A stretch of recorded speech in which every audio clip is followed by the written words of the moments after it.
Hi mga kalingap, hindi na ako nakatiis doon sa narinig ko na ang sabi si Kalingap Rob daw sisikat dahil kay Renan. Mali 'yun. Kasi ako, subaybay kong lahat 'yan. Kay Lola, open pa ako, kay Kuya Bal. Magaling si Kalingap Rob, magaling siya. Lahat ng tulungan niya sumisikat. Napapanood ko yan. Kaya wag niyo siraan si Kalinga Prab. Tumutulong na nga sa tao. Napakabait ni Kalinga Prab. Kahit tirahin niyo ng tirahin, hindi yan nakibo. Hindi ako reactor ng Kalinga. Pero lagi akong nanonood sa kanila. Hindi lang ako nakatiis. Yun si Melanie, ang kapal naman ng mukha mo, Melanie, sabihin mo ganun, na kaya sisikat si Kalinga Prab dahil sa anak mo. Ikaw, ano ginagawa mo yun sa anak mo? Ha? Kung tutuusin nga, ginagawa mong ano yan para magkapera ka eh. Oh. Alam mo, si Rena, nung nasa Kalingap, nag-aaral yan.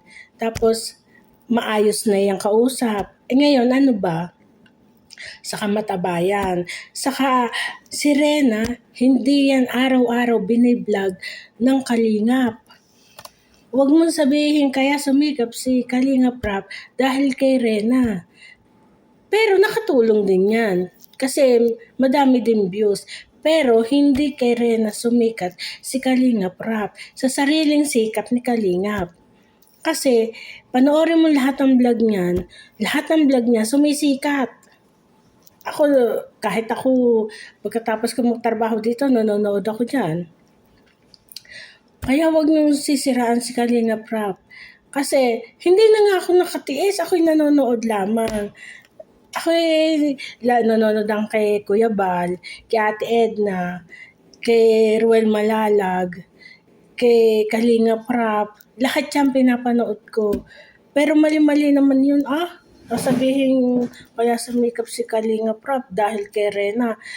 Iyan si Melanie. Anong klaseng ina ka? Kinuha mo sa Kalingap, saan mo dinala sa Maynila? Anong klaseng ina anak mo? Ay, hindi ako, inuulit ka, hindi ako reactor ng Kalingap. Hindi lang ako nakatiis. Hindi lang ako nakatiis. Fans ako ng Kalingap. Hindi ako reactor. Tingnan mo yung YouTube ko, konti lang ang aking mga subscriber. Kaya lang hindi talaga ako nakatiis. Kaya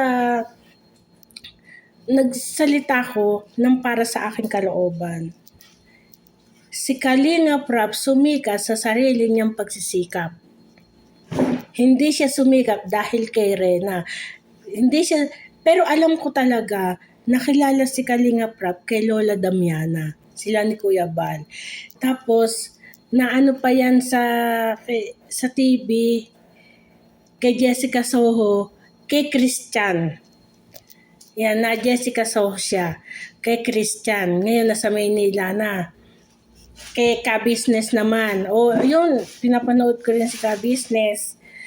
Kaya wag mo sabihin, ngayon naano uli siya ng Jessica Soho doon naman sa sa kambal na Australiano ba yun? Nanonood din ako nun. Nagsimula akong manood ng Kalingap kay Kuya Bal, kay Lola Openg. Masakit kasi yung lalamunan ko eh. Yun walking Lola. Ngayon, wala na nga si Lola Edith, Lola, sino pa yung isang kapatid nga, wala na sila. Ang dami nang nawala sa mga senior. Basta nagsimula ako kay Kuya Bal. Tapos nag-vlog na rin si Kalinga Prab. Unang-unang sama nga niya kay Kuya Bal si Kalinga Prab, nagbuhat pa yan na isang kabang bigas eh. Hindi ako fans ng Kalingap. Panood ko yan. Si Lola Damiana, laging hato yan si Kuya Bal. Kaya wag niyong siraan si Kalinga Prab. Napakabait na tao ni Kalinga. Ni Kalinga Prab, mabait na tao yan. Wag niyong siraan.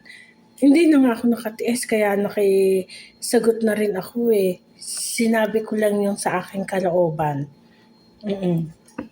Kaya huwag niyong sisiraan ang Kalingap. Kahit yung mga K-boys, mababait yan. Ang gustong-gusto ko diyang laging pinapanood talaga dyan, si Benty Boy. Yan, pinapanood ko si Benty Boy. Wawa nga si Father Paz oo. Yan ang, alam ko, una din kasama ni Kuya Bal yan si Father Paz. Oo. Wala pong Facebook daw yan kasama na yan oo. Sige, yun lang ang aking opinion. Sana huwag mong siraan si Kalinga Prab. Nasa inyo na nga si Rene ayaw pa kayong tumigil ng katadak-dak-dak-dak dyan. Nasa inyo na si Rene, di ba? Ba't ayaw niyo pang tumigil? Si Kalingap nga, hindi man lang nagsasalita ng laban sa inyo Niwakwak niyo na nga si Rene Kaso mo, nagpawakwak yung ina. Kasi ganyan. Ganyan. Tingnan mo siya si Mylene. Nagpawakwak din yan. O ngayon, ano ngayon?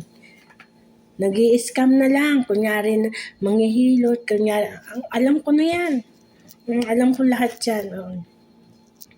Sige na, bye-bye na. Yun lang ang masasabi ko. Huwag niyo siraan si Kalinga Prab.